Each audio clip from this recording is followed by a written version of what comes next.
Welcome to the shop. Hope you're having a great day. Alright, we're going to try a whole bunch of different etching on these. See what we can do with Hamons. Are you ready? Here we go.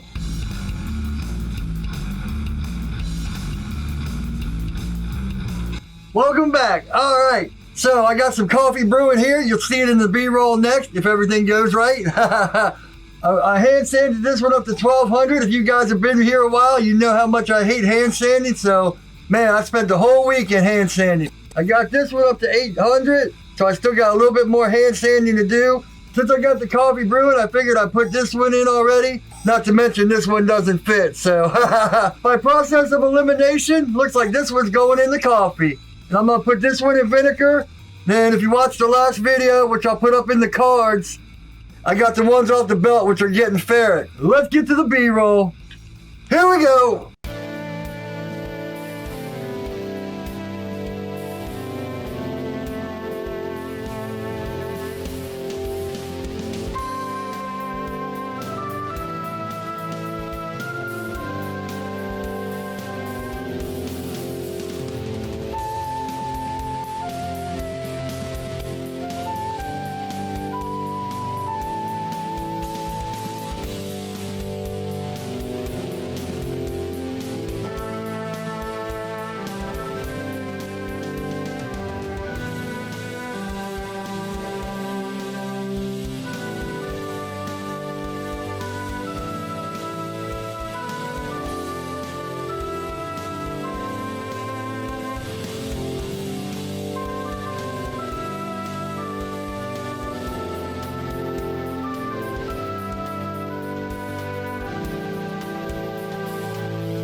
I think we're just about there.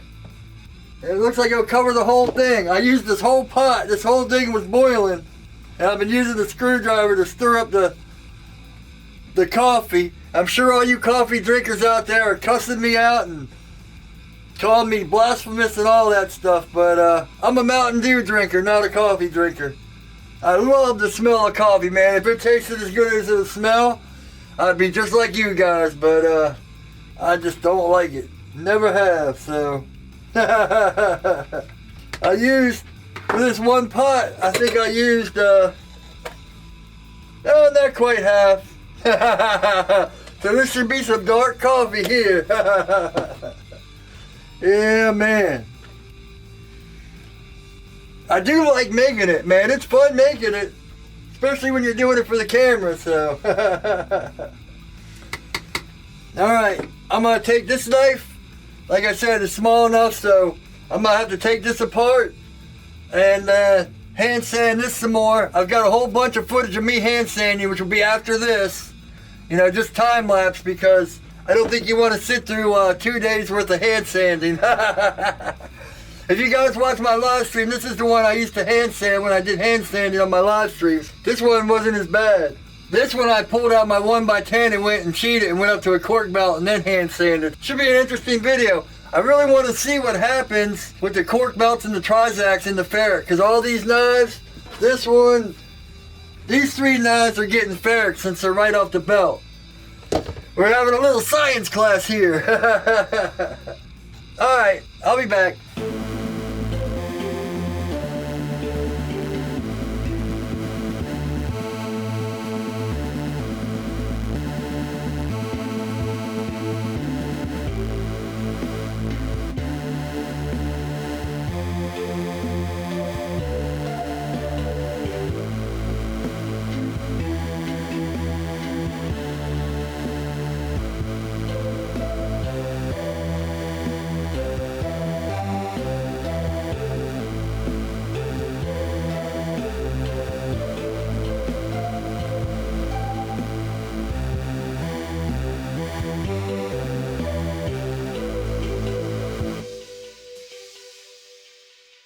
So I spent all last night hand sanding this.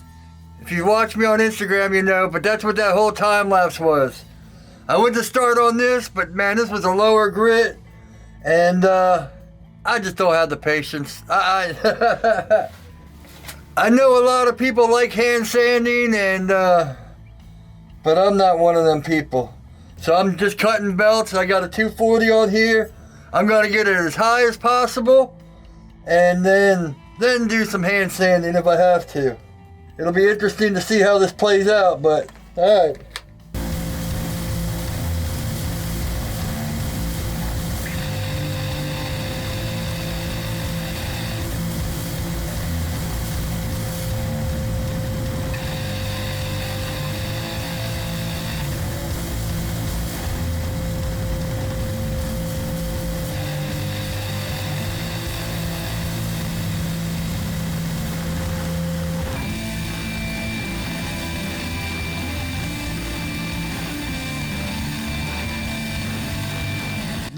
This knife might be even a year old, and I haven't done a compound grind video in a long time. But one thing I do for mine is I hang the belt over for this side. So if you noticed, when I was doing this side, I have the belt hung over there, and then I flipped the knife and pulled it into here instead of going back and forth. And that's where I'm wondering how the one pull and one push is gonna work. Man, my grind lines have improved in a year. It's funny when you go back and look at things you haven't done in a long time, or you have to fix them up or something. It's like, wow. I used to think my grinds were good then. Not really, but I was impressed when I could do a compound grind. Even though it took every piece of steel I had, I just found scrap steel after scrap steel after scrap steel and just practiced compound grinds. But I digress. Story time's over.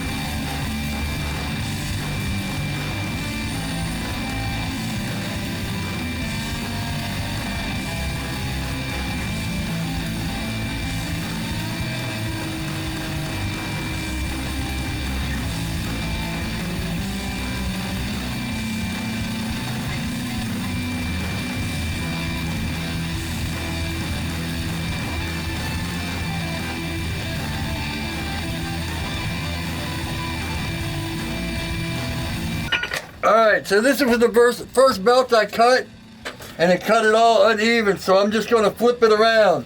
I don't want to cut on that jagged edge.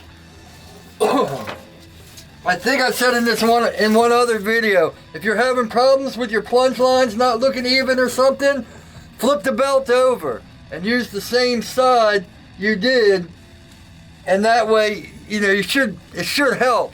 I've done it a few times now, and it's actually really helped when something's uneven. As long as it's not, if it's not, that is when it's not me making it uneven, I should say. We found it, 1000 grit. Now this one has that jagged edge like I was talking about, so I'm gonna have to flip it over. So, all right.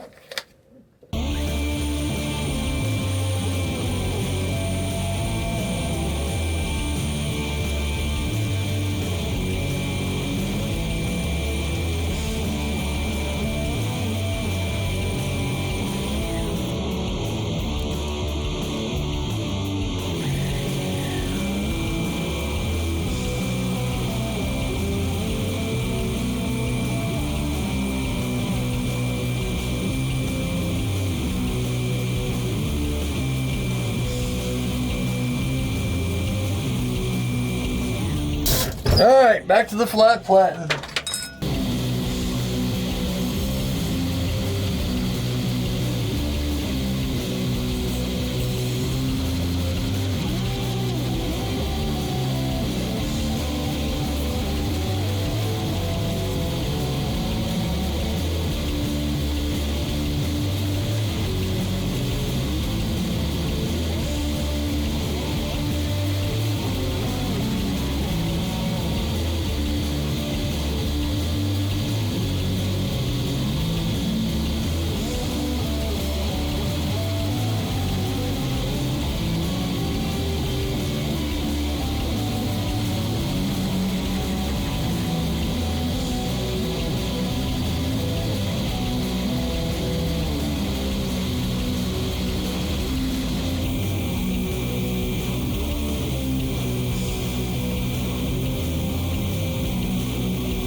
And just like that, we're back on track. Little spots here and there, but I didn't want to overshoot and mess things up, so. But we're pretty much on track, all things straight. Boom, there, here, good. So, unfortunately, back to hand sanding. Here we go. It just covers. I'll check it in about half an hour and wipe it down with steel wool to see if that makes any difference. Be back in a bit. I would do a time lapse, but all you can see is black coffee, so that's not going to do any good. You can't see any bubbles or anything, so. Back to hand sanding and then into vinegar. We'll see how that goes.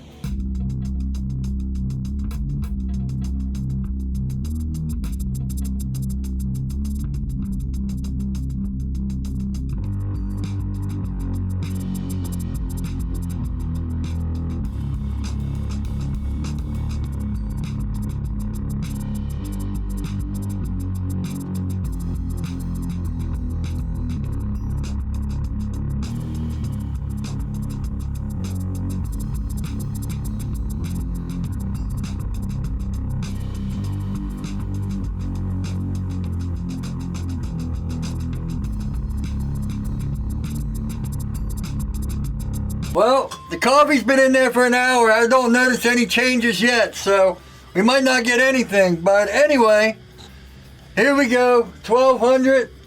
Vinegar, I'll tell you what, vinegar doesn't smell as good as coffee. But it tastes about the same to me. I've actually drank in vinegar and berry juice. You know, I put like a shot of vinegar in my berry juice, and it's supposed to really, you know, help a lot of problems, which it did. For some reason, I just stopped doing it. But anyway, I digress. That's a whole different subject. We'll see how this works out and get back to you.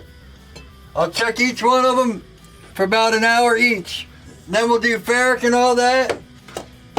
I've actually got belts. This one, let's see if we can see it. This one is the one that I did up to an A30. But I ordered some A16s, which are 1,000 or 1,200. And actually an A6, which I didn't even know, which is 2,500. So after I etch these today, we'll see how they turn out and all that. But then I'll do another video if we have to go over them and refine them with the finer belts and all that, and see if that helps any. Anything to avoid hand sanding, right? All right, I'll be back. Someone was telling me on my Facebook groups that instant coffee has more acidity than regular coffee, and I was Googling it, and it said milk and sugar will add to the acidity, but it's been about 2 hours. We can barely see the Hamon. It's starting to pop through a little bit. I might have to go get some instant coffee and see how that works. It's only been an hour in the vinegar, and man, it is popping. So, yeah. I like that vinegar. So we'll see. It's almost more detailed than the Ferric, but we'll see. I'll put in for another hour. It's been about an hour and a half. Let's pull it out. So I would say, you know, it's a little lighter than Ferric. It shows up. Nothing really impressive. It's about the same as Ferric. It just takes a lot longer. I'm going to have to go get some instant coffee to really see if it's any good or not. The coffee's been in there 2.5 hours. It's barely done anything. Yeah, let me go put some baking soda on this, and we'll wipe it down and then do the Ferric and all that. I'll be back. Let's see if we can see that. I think next time I won't leave it in so long because it started rusting in a few spots. Either that or it's from the Ferric, you know, being on there. I will say, out of my etches, I almost like that better than Ferric. Now, next time I don't think I would leave it in as long. But now I see where these guys get these really pronounced Hamons from. You always see them. It's from vinegar, because Ferric doesn't do that. Or maybe it does, I don't know. I'll have to go test it out. But yeah, I left it in too long. And I think next time I would make sure the whole blade was soaked, because you can see right here where it was sticking out of the vinegar. And right here, it was starting to rust. And I think that's because like the vapors from the stuff bubbling off was catching it, or it might be because it already had ferric on it or not, but this is why we do these experiments. But man, I gotta say, I really dig that. I almost like it as much as I like the mirrored and the hidden Hamon, like I did on that Tanto a couple months back. But alright, I'm gonna put this in penetrating oil, see if we get that rust to come off. But boom. I think the coffee was a fail on my part because I didn't use instant coffee. But out of failure we learn. So next time I'll try instant. I mean, it did etch it some. I will say there is a pretty nice, I mean, there's a little etch in there. I don't know if we'll be able to see it. So it's in there. But after 5 hours, yeah. Let me go hit it on baking soda and we'll see. Well, it's the next day. I lost footage, or the footage didn't come out right, or turned the camera off instead of on, or on instead of off, or whatever I did. But here we go.